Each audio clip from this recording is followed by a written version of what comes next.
어버이 주일 절기설교의 내용은 오늘 오후 예배 때 선포하기로 하고, 고린도전서 74번째 강해로 말씀 그 가운데 서서라는 제목을 갖고 고린도전서 연속 강의를 계속해서 진행하겠습니다. 경북 포항에 가면 제 제자가 개척한 교회가 있습니다. 보배로운 예수교회라는 교회입니다. 우연히 지난 주간 이 제자 목사와 교제할 일이 있어서 서로 연락을 주고받다가 교회를 개척했다는 사실을 알게 되었습니다. 기쁜 마음으로 축하를 하고 제자가 섬기고 있는 교회 홈페이지에 들어가서 제자가 섬기는 교회가 어떤 교회인가를 훑어보았습니다. 그리고 이 제자가 어떤 교회를 어떤 모습으로 섬기고 있는가는 저에게도 굉장히 중요한 궁금증이었기 때문에 제자의 설교를 처음부터 끝까지 전체를 들어보았습니다. 제자가 개척한 교회의 홈페이지에서 제자가 설교하는 설교를 듣다가 소름이 끼쳤습니다.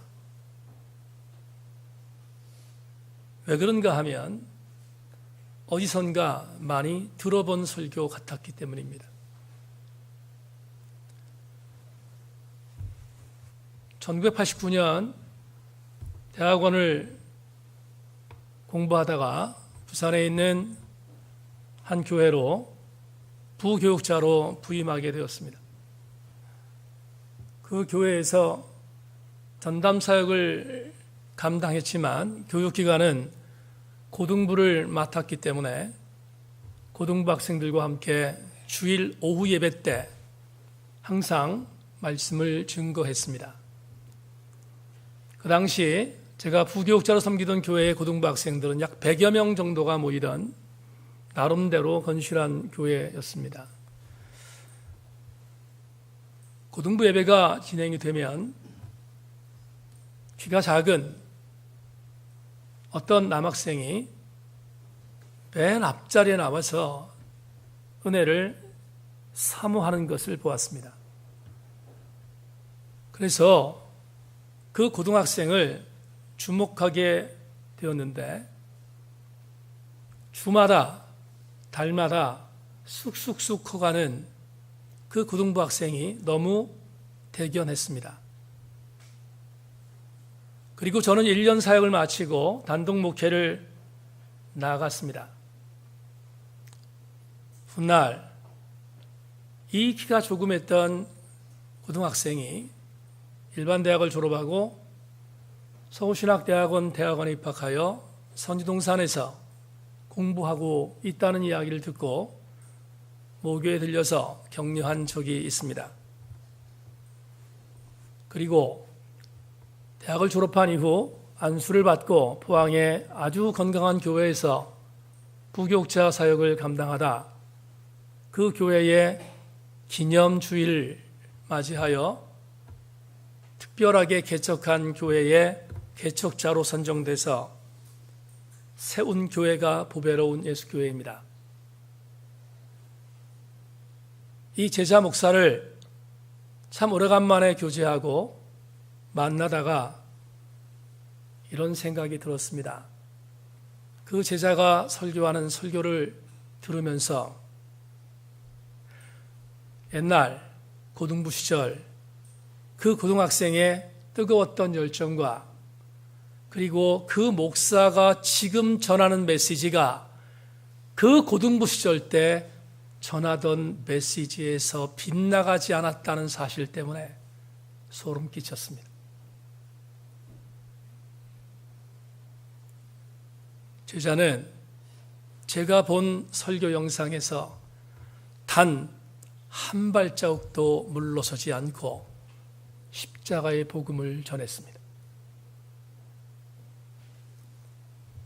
고린도전서 2장 2절을 여러분에게 읽어드리겠습니다. 참 많이 여러분에게 전했던 텍스트입니다. 내가 너희 중에서 예수 그리스도와 그가 십자가에 못 박히신 것 외에는 아무것도 알지 아니하기로 작정하였음이니라. 이 구절을 선포할 때마다 저는 배경을 생각하게 됩니다. 고린도전서 2장의 배경이 어떤 배경이었을까? 아마도 이 구절을 썼을 때 에베소에서 이 구절을 자기가 사랑했던 고린도 교회의 성도들에게 썼을 때 바울의 마음은 착잡했을 것입니다. 이유는 그가 목숨을 걸고 들어갔던 장소가 고린도였고 그 고린도에서 목숨을 걸고 십자가를 전하여 세운 교회가 고린도 교회였는데 에베소로 떠난 뒤 고린도 교회가 흔들리고 있다는 보고를 들었기 때문입니다. 고린도 교회는 바울 사도가 참 애증이 많은 교회였는데 그 교회가 행복하게 성장하기를 바랬는데 네 개의 분파로 갈라져서 서로 반목하고 싸우고 있었다는 소식이 들렸습니다. 뿐만 아니라 이 네 개의 분파는 자기들의 파가 가장 우월하다고 주장하며 한치의 양보도 하지 않았습니다. 설상가상으로 고린도 교회 안에 있었던 유대인들은 표적을 보여달라고 아우성쳤고 고린도 교회 안에 있는 헬라적 그리스도인들은 지혜에서 물러나지 않았습니다. 바울이 그토록 십자가를 증거했음에도 불구하고 지혜와 표적에 대하여 한 발자국으로 물러서지 않는 고린도 교회의 성도들이 굉장히 안타까웠을 것입니다. 바울은 에베소에서 거룩한 분노를 갖고 고린도전서 2장 2절을 썼을 것입니다. 내가 너희 중에서 예수 그리스도와 그가 십자가에 못 박히신 것 외에는 아무것도 알지 아니하기로 작정하였음이라.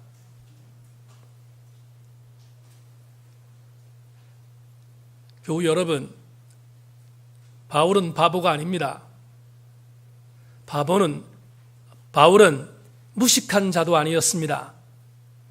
바울은 당대의 석학이었던 가마리엘 문화에서 공부한 수재였습니다. 그는 자기가 알고 있는 지식을 전하기만 하더라도 어마어마한 분량의 지식을 전할 수 있는 능력자였습니다. AD 1세기에 쓰여졌던 고대 근동의 여러 자료들에 의하면 그리고 성경 이해의 외경들을 보면 바울은 특별히 언어의 은사가 있었다고 증언합니다.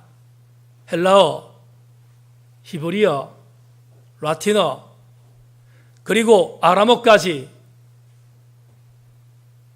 사도 바울은 4개 국어가 능통한 언어의 달변가였습니다.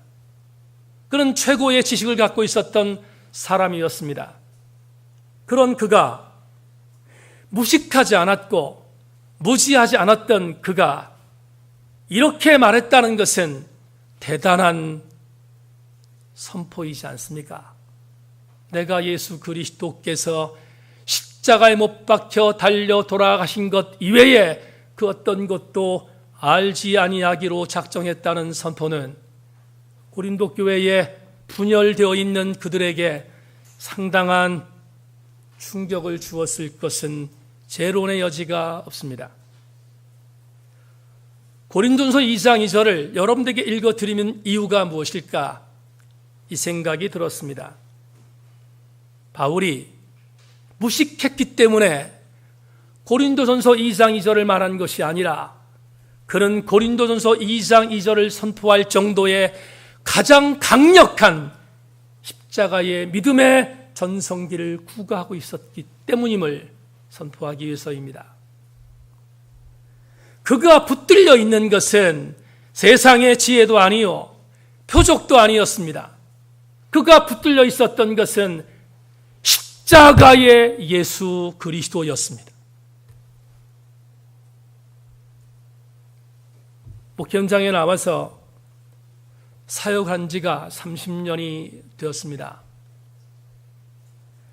세간에 이런 말들을 많은 사람들이 하지 않습니까?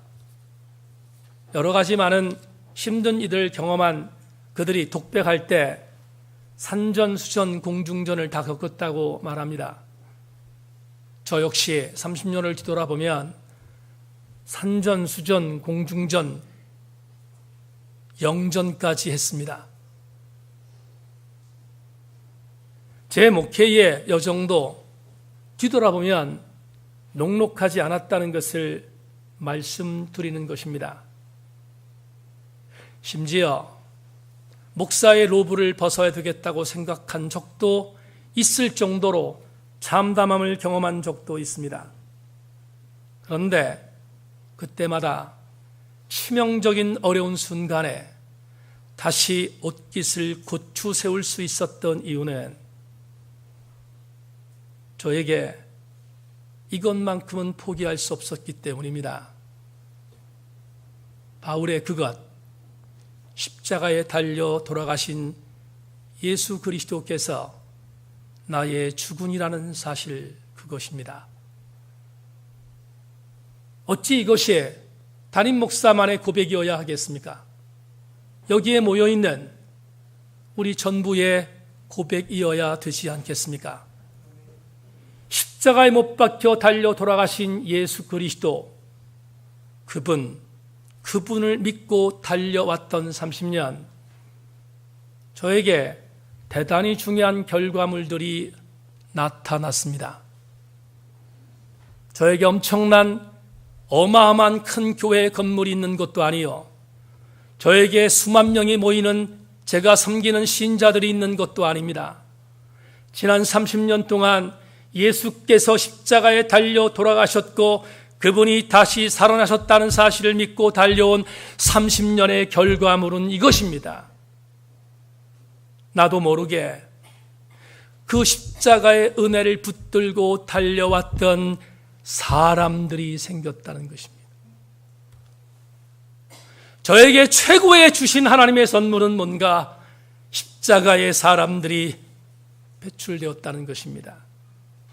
그들은 지금도 말씀드린 대로 포항에서, 세종시에서, 의정부시에서, 성남시, 대전에서, 인도네시아에서, 미국에서, 파주에서, 밀양에서, 진해에서 그들은 십자가의 군사로 사역하고 있습니다.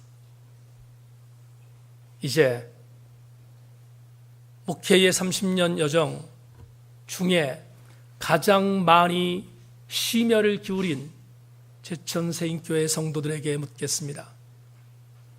여러분들은 십자가의 사람입니까? 여러분들은 십자가에 달린 예수 그리스도가 여러분의 주군이심을 믿습니까? 저는 오늘 본문 고린도전서를 강의하면서 가장 복음적인 복음을 곱씹는 시간을 가지려고 합니다. 15장은 부활장이라고 말합니다. 왜냐하면 사도 바울은 고린도전서의 마지막 2장에서 하나는 부활을 선포하고 마지막 장에서 그 부활을 다시 곱씹는 사역으로 고린도전서를 마감하고 있습니다. 고린도전서 15장은 그래서 대단히 중요한 기독교의 교리적 핵심 장이 아닐 수 없습니다. 바울에게 있어서 예수 그리스도께서 십자가에 못 박혀 돌아가셨다는 사실과 그분이 다시 살아났다는 사실은 그가 사역자로 쓸 수 있었던 가장 강력했던 밑임이었습니다. 오늘 그 밑임을 여러분과 함께 다시 나누려고 생각합니다. 1절을 보시면 바울이 골치 아팠던 고린도 교회 성도들을 향하여 이렇게 말합니다. 형제들아, 내가 너희에게 전한 복음을 너희에게 알게 하노니 이는 너희가 받은 것이요 또 그 가운데 선 것이라. 대단히 중요한 성경 구절이기에 한 번 더 읽겠습니다. 형제들아, 내가 너희에게 전한 복음을 너희에게 알게 하노니 이는 너희가 받은 것이요 또 그 가운데 선 것이라. 바울은 고린도 교회라고 하는 목숨 걸고 세웠던 그 교회 성도들이 흔들린다는 이야기를 듣고 원색적인 이야기를 선포합니다. 내가 너희들에게 전한 것이 있었다. 내가 너희들에게 전한 것이, 여러분 1절에서 이렇게 말합니다. 복음이었다. 바울은 고린도 교회 성도들에게 다른 것을 전하지 않고 복음을 전했다고 말합니다. 그런데 그 복음을 전한 고린도 교회 성도들에게 1절에서 두 가지를 묻고 있습니다. 두 가지를 다시 한번 곱씹고 있습니다. 무엇인가? 이렇게 말합니다. 고린도 교회 형제들아, 내가 너희에게 전한 것은 복음, 십자가에 달리신 예수 그리스도, 그리고 다시 살아나신 부활하신 예수 그리스도, 그 복음을 전했다. 그런데 묻습니다. 아니, 다짐합니다. 뭐라고? 이렇게 말합니다. 너희들이 받은 것이 이것인가를 묻고 있습니다. 내가 전한 복음, 너희들이 이것을 받았는가를 1절에서 묻고 있습니다. 첫 번째의 확신입니다. 두 번째, 또 하나, 내가 전한 이 복음을 너희가 받았고, 또 하나, 그 복음 위에 너희들이 서 있는가를 묻고 있습니다. 다시 한번 강조합니다. 바울이 고린도 교회 성도들에게 두 가지를 재확인하고 있습니다. 첫째, 내가 너희에게 전한 복음을 너희가 받았는가를 묻고 있고, 두 번째, 그 복음 위에 서 있는가를 묻고 있습니다. 이게 왜 중요할까? 중요한 이유가 있습니다. 이 두 가지의 물음 속에 바울 신학의 최고의 가치가 있기 때문에 그렇습니다. 여러분, 이 부분을 제가 한번 주석해 보겠습니다. 첫 번째 확인했던 내용, 복음을 받았는가입니다. 한국교회를 돌아보십시다. 우리 교회를 포함한 우리의 조국교회, 한국교회를 돌아보십시다. 첫 번째에 바울의 이 질문에 대하여 우리 조국교회는 참 감사해야 합니다.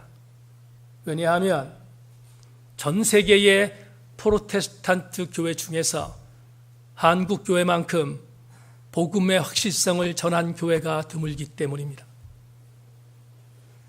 우리 믿음의 선배 목사님들은 복음에 목을 걸었습니다. 그게 보수적이든 진보적이든 복음에서 빗나가지 않았습니다. 내가 섬기는 조국교회가 복음의 여백에서 흔들리지 않았다는 사실은 우리 모두가 감사해야 할 조건입니다. 왜냐하면 그랬기에 저도 여기에 있으며 여러분도 여기에 있기 때문입니다. 우리 선배들의 피 흘려 순교했던 정신은 바로 이것입니다. 복음에서 빗나가지 않으려고 했던 열정들이었습니다. 그래서 바울이 오늘 질문하고 있는 첫 번째의 확신 속에서 이 확신에 대한 것을 우리 한국교회에 적용해 본다면 우리는 감사해야 할 내용이 있다는 것을 부인할 수 없습니다. 그런데 두 번째, 재확인의 이 질문에 대하여 고개를 들 수 없습니다.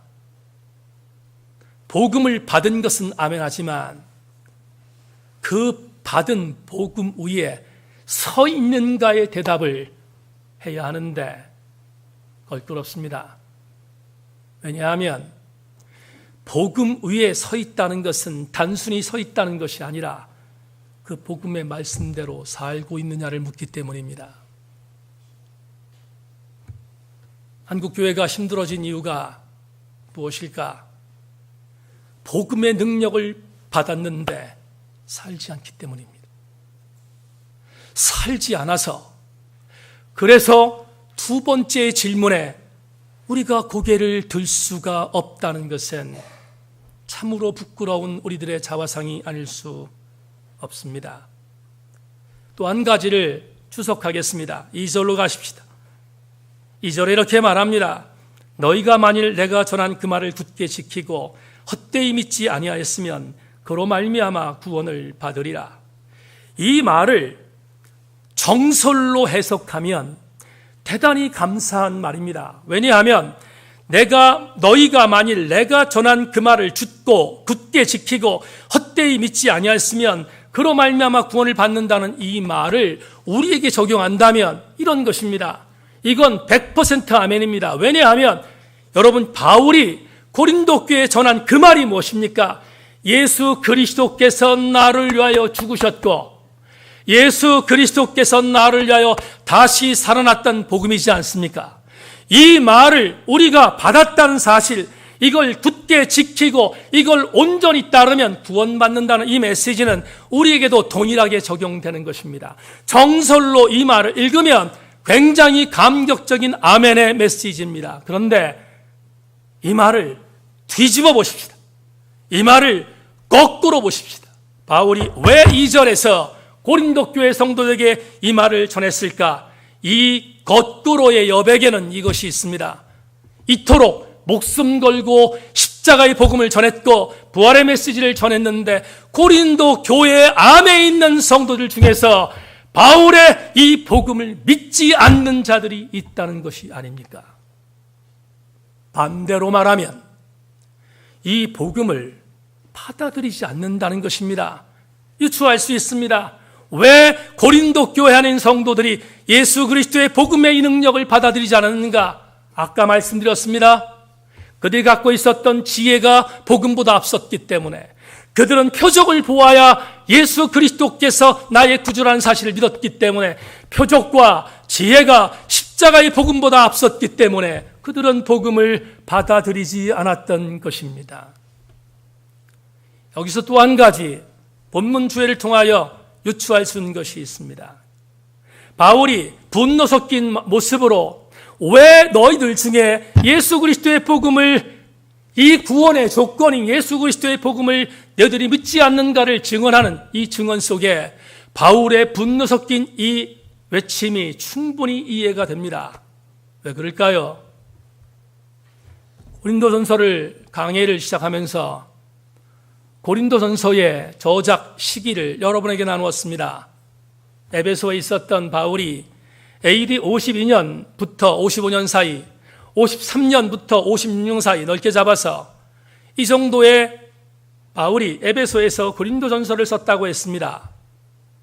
그런데 예수께서 죽으신 연도를 학자들마다 언제 죽으셨다고 말할 수는 없지만 우리가 가장 상식적인 모습으로 예수께서 33년 동안 사셨다는 것을 우리가 받아들인다면 아무리 못 잡아도 AD 35년 정도의 이전에 예수께서 돌아가셨다는 것을 우리는 인정할 수 있습니다. 그렇다면 이런 도식이 나옵니다. 바울이 고린도전서를 썼을 때 예수 그리스도의 죽음과 예수 그리스도의 부활의 사건은 불과 20년밖에 되지 않은 사건이었습니다. 여러분, 2000년이 지난 오늘 예수 그리스도의 십자가의 사건과 예수 그리스도의 부활의 사건을 믿고 목숨을 거는 대한민국의 성도들이 있지 않습니까? 하물며 20년도 채 되지 않은 이 기가 막히게 선명한 이 복음을 받아들이지 않는 고린도 교회 성도들의 이 실상을 보면서 바울이 마음 아팠던 것은 당연지사가 아닙니까? 그는 긴가민가 하고 있는 고린도 교회 성도를 향하여 오늘 본문 5절로부터 8절까지 이렇게 증언합니다. 게바 베드로에게 보이시고 후에 12 제자에게와 그 후에 500의 형제에게 일시에 보이셨나니 그 중에 지금까지 대다수는 살아있고 어떤 사람은 잠들었으며 그 후에 야고보에게 보이셨으며 그 후에 모든 사도에게와 맨 나중에 만삭되지 못하여 난 자 같은 내게도 보이셨느니라. 이 증언이 뭡니까? 여러분, 사도 바울이 이 증언에서 고린도 교회 성도들에게 지금 하고 싶은 말이 뭡니까? 너희들에게 내가 증거한 예수 그리스도의 십자가의 사건과 예수 그리스도의 부활의 사건을 본 자들이 지금도 살아있다는 것이 아닙니까? 지금도 살아있는데 왜 그 사건을 믿지 못하냐고 바울은 역설하고 있습니다. 이제 우리는 이상의 해석을 통하여 대단히 중요한 교훈을 오늘 아침 받아야 되겠습니다. 불과 20년도 안 된 예수 그리스도의 사건을 왜 믿지 못했을까? 고린도 교회 성도들에게로 들어가 보십시다. 왜냐하면 고린도 교회 성도들에게 들어가는 것은 오늘 나에게 들어오는 것과 똑같기 때문입니다. 왜 이들은 십자가의 사건과 부활의 사건을 믿지 못했을까? 한 가지로 여러분에게 직설적으로 말하겠습니다. 생각이 다른 분들도 있을 것입니다.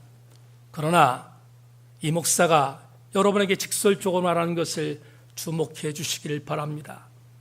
왜 그들이 예수 그리스도의 십자가의 사건과 부활의 사건을 믿지 못했을까? 이유는 이것입니다. 그분과의 인격적인 만남을 경험하지 못했기 때문입니다. 일부 예배 때도 말씀을 드렸지만 사람같이 다양한 존재가 어디 있습니까? 어떤 사람은 자유한국당을 죽기 살기로 지지합니다. 어떤 사람은 더불어민주당을 죽기 살기로 지지합니다.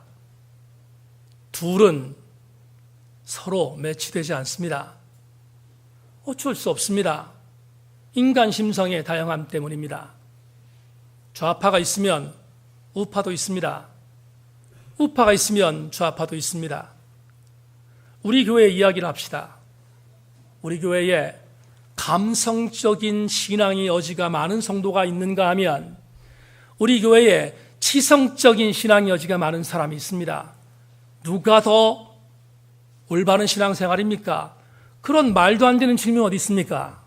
지성적인 신앙이 옳은가? 감성적인 신앙이 옳은가?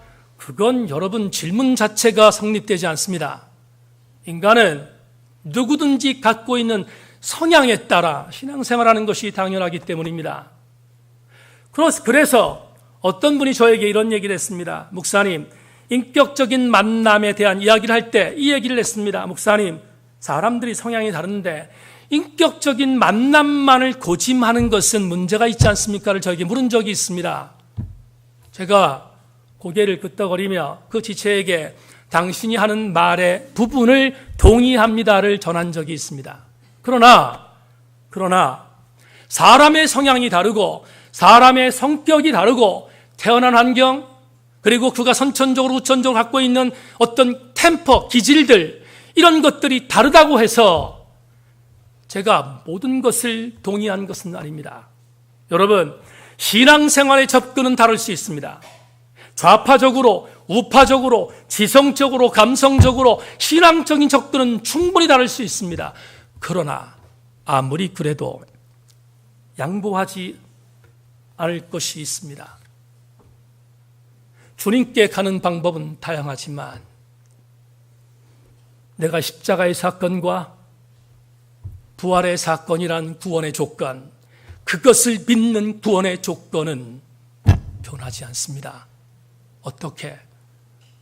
내가 부활의 사건과 십자가의 사건을 믿을 수 있는 유일한 방법은 그분과의 인격적인 만남입니다. 그분과의 인격적인 만남을 경험하지 않은 자는 명목적인 신자일 수밖에 없습니다. 이렇게 설교하면 우리 교우 중에서 제 말에 대하여 또 이렇게 말할 수 있는 분이 계십니다. 목사님 말씀이 옳습니다. 맞는 것 같습니다. 인격적인 만남을 경험해야 주의 십자가의 사건과 부활의 사건을 믿을 수 있다는 것 동의합니다. 그러면 한 가지를 저에게 더 도전하는 분이 있을 줄 압니다. 맞습니다. 그런데 또 하나 질문하겠습니다. 목사님, 도대체 인격적으로 만난다는 것이 무엇입니까? 도대체 인격적으로 만난다는 사실을 지금 설교하고 있는데 그게 도대체 무엇입니까를 질문할 수 있는 분들이 있습니다. 아니, 있었으면 좋겠습니다. 인격적으로 만난다는 사실이 과연 무엇인가? 오늘 저는 이 대답을 오늘 설교의 핵심으로 잡았습니다. 인격적으로 주님을 만난다는 것이 과연 무엇일까? 여러분에게 그 답을 드리겠습니다. 오늘 설교 원고의 맨 마지막에 기록한 것이지만 여러분에게 먼저 이야기를 하면 더 좋을 것 같다는 생각이 일부 예배 때 들어와서 같은 방법으로 도대체 인격적으로 주님을 만난다는 것이 무엇인가에 대하여 여러분에게 소개하겠습니다. 우리 교회는 새벽 예배 때 설교를 하지 않습니다. 새벽에 주어진 성서 일과를 읽으면서 새벽 예배를 드리고 있습니다. 저에게는 그 시간이 굉장히 행복한 시간입니다. 지난 주간 우리 교회 새벽 예배의 성서 일과는 역대상과 역대하였습니다. 지난 금요일 날 역대하를 성서 일과로 읽었습니다. 그날 읽었던 한 구절을 여러분에게 소개하겠습니다. 역대 5장 4절로 7절을 읽어드립니다. 이스라엘 장로들이 이름에 레위 사람들이 궤를 매니라. 궤와 해막과 장막 안에 모든 거룩한 기구를 메고 올라가되 레위인 제사장들이 그것을 메고 올라가매 솔로몬 왕과 그 앞에 모인 모든 이스라엘 회중이 궤 앞에서 양과 소로 제사를 드렸으니 그 수가 많아 기록할 수도 없고 셀 수도 없었더라.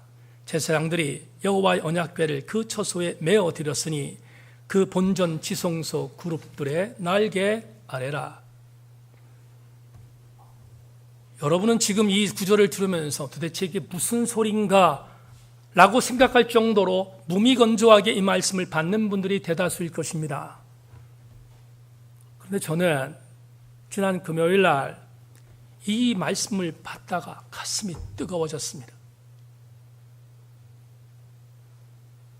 이 내용이 뭔지 설명하겠습니다.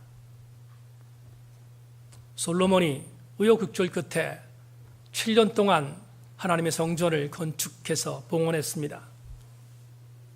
그리고 솔로몬이 건축할 때 가장 중요하게 여겼던 장소는 지성소였습니다. 왜냐하면 그곳은 하나님의 법궤를 모실 자리였기 때문입니다. 법궤는 성전이 없었기에 성전 밖에서 방치되어 있었습니다.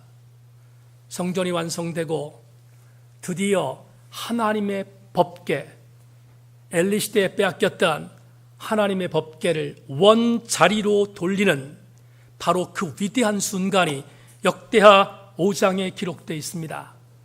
그런데 솔로몬이 이 법궤를 옮길 때 그 옮기는 과정을 이렇게 역대기 기자가 말합니다. 이전에 오벳에돔에 있었던 법궤를 아요와 우사가 수레에 싣고 가다가 수레가 흔들리는 바람에 법궤가 흔들렸습니다. 그러자 그걸 붙들고 있었던 우사는 즉사했습니다. 여러분, 수레에 밀고 가던 법궤, 우사와 아요가 본인들이 법궤를 마차에 밀고 갈 때 수많은 사람들이 집중할 수 있는 집중력이 법궤가 아니라 아요와 우사였다는 것을 수많은 사람들이 알고 있는데 그걸 이용하여 법궤를 이용했던 우사는 즉사했습니다. 왜냐하면 하나님은 그들이 법궤를 마차에 올려놓고 옮겼던 것이 기쁘지 않았기 때문입니다. 왜냐하면 오늘 읽어드린 역대하 5장에 있는 것처럼 법궤는 율법에 의하면 반드시 매는 것이었습니다. 읽었던 역대하 5장 4절로 7절에서 무려 4번에 걸쳐서 매라, 매었다, 매었다, 매었다가 나옵니다. 왜 역대기 기자가 이걸 강조했을까? 대단히 중요한 감동이 저에게 임했습니다. 사랑하는 교우 여러분, 말씀은 짊어지는 것입니다. 하나님의 말씀은 내가 선한 쪽으로, 내가 유리한 쪽으로 이동하는 것이 아니라 하나님 말씀은 그게 가볍든 그게 무겁든 반드시 내가 짊어지어야 하는 것이 하나님의 말씀입니다. 이게 왜 중요한가? 이유가 있습니다. 오늘 여러분에게 질문 드렸던 질문에 대한 답이기 때문입니다. 인격적으로 주님이 우리를 만나주시는 방법이 무엇인가 묻는다면 이렇게 말씀드릴 수 있습니다.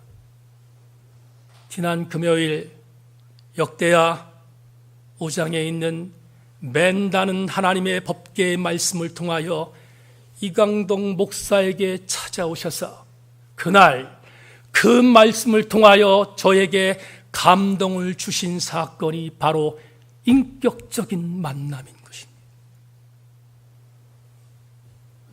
여러분에게 답을 전합니다. 사랑하는 교우 여러분, 주님과 인격적으로 만나는 방법은 이것입니다. 지난 30년 동안 이종에게 단 한 번도 다른 방법으로 만나주시지 않고 이렇게 만났던 말씀하심으로 만나주시는 것입니다. 말씀하심으로.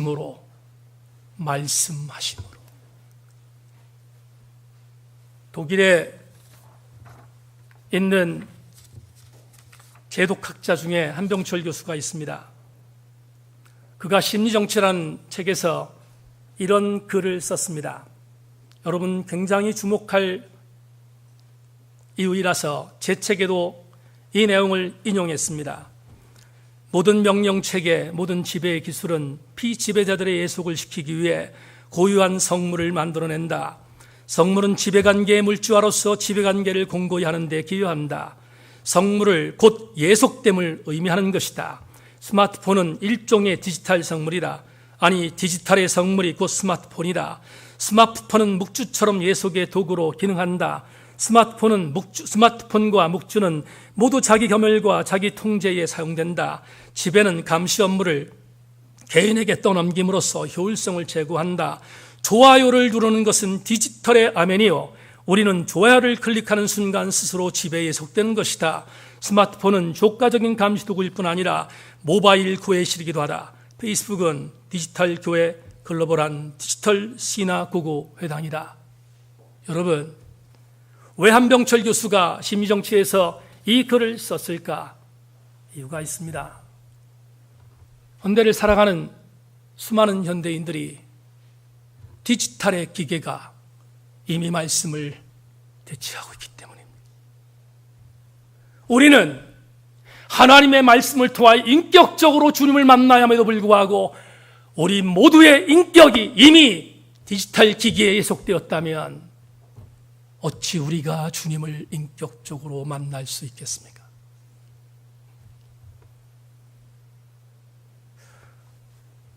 한 이야기를 여러분에게 드리고 설교를 맺겠습니다.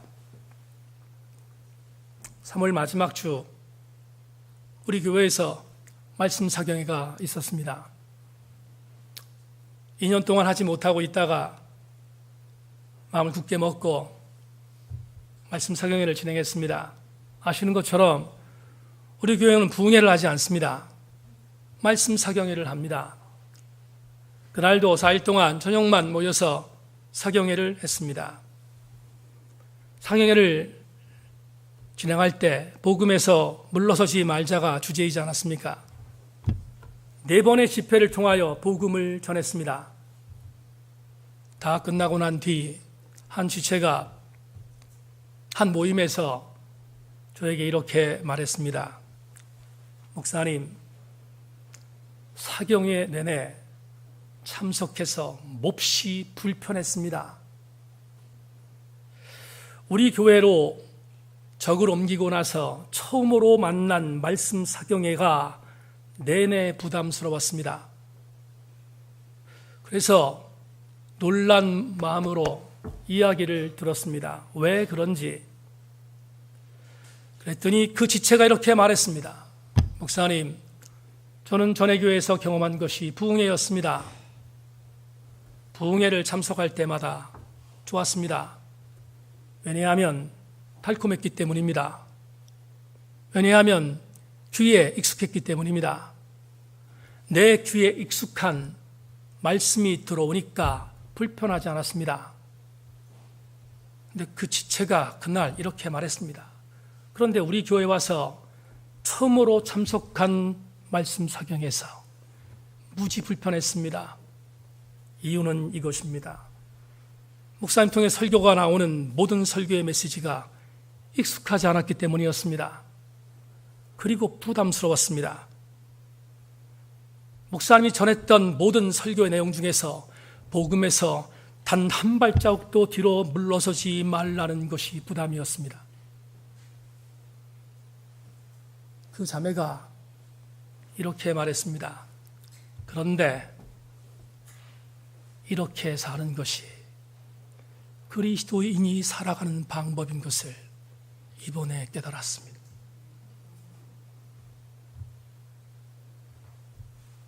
몽골에 가면 라마 불교의 본거지가 있습니다. 라마 불교의 본거지에 가면 대사원 앞에 마니테가 있습니다. 마니테 안에 라마의 경전이 들어 있습니다. 성지순례를 몽골로 다녀오는 사람들마다 그 마니테 앞에서 한 바퀴를 돕니다. 그리고 마니테를 한 번 돌립니다. 그러면 그들은 라마 경전을 한 번 읽은 것이 된다고 믿고 있습니다. 새인교회 지체 여러분, 우리도 그러면 얼마나 좋겠습니까? 그러나 성경은 그렇지 않습니다. 우리가 그 위에 서야 하는 말씀은 말씀을 받아들이고 그 말씀 위에 굳건히 설 때만 그 섬 위에서 주군이신 예수 그리스도를 만날 수 있기 때문입니다. 우리 모두 함께 불편하다 하더라도 말씀을 손쉽게 이동하지 말고 불편하다 할지라도 그 말씀을 매실 수 있기를 바라고 그 말씀을 짊어지기를 소망하며 그 짊어진 말씀이 나를 살리는 하나님의 강력한 무기임을 명심하고 새인교회 모든 지체들마다 말씀 위에 굳게 서실 수 있기를 주의 이름으로 축원합니다. 하나님 감사합니다.